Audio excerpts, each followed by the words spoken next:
زه د دغسې مات شوي زړه څښتن یم. زه به دغسې د مات زړه سره اوسم. زه د دغسې مات شوي زړه څښتن یم. زه به دغسې د مات زړه سره اوسم. ډېره ګرانه ده خو بیا هم مجبوري ده، که نه سخته ده چې ژوند مې پر مخ یوسم.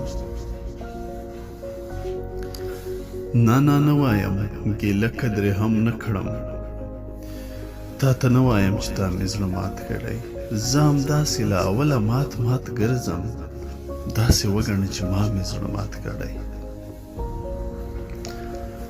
دا خو ځکه فیصلې کولی نه شم، رانه ورکه ده چې کوم یو سړی خپل دی، نن دې زړه ورته پوره ورکړه صحیح ده، په سبا دې د همدې زړګي اجل دی. ته پوهېږي چې دا ژوند څومره سخت شوی، په یوازې ځان به ټول ژوندون پر مخ وړې، د بل لاس سره د لاس ورکول فکر بس په خپله به د زړه چاودون پر مخ وړې.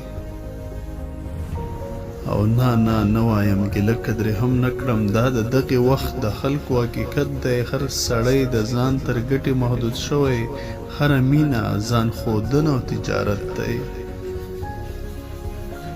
په همدې وجه له ژوند یم ستړی شوی، په همدې وجه له ژوند یم ستړی شوی، په همدې وجه مې نیم عقل بایللی.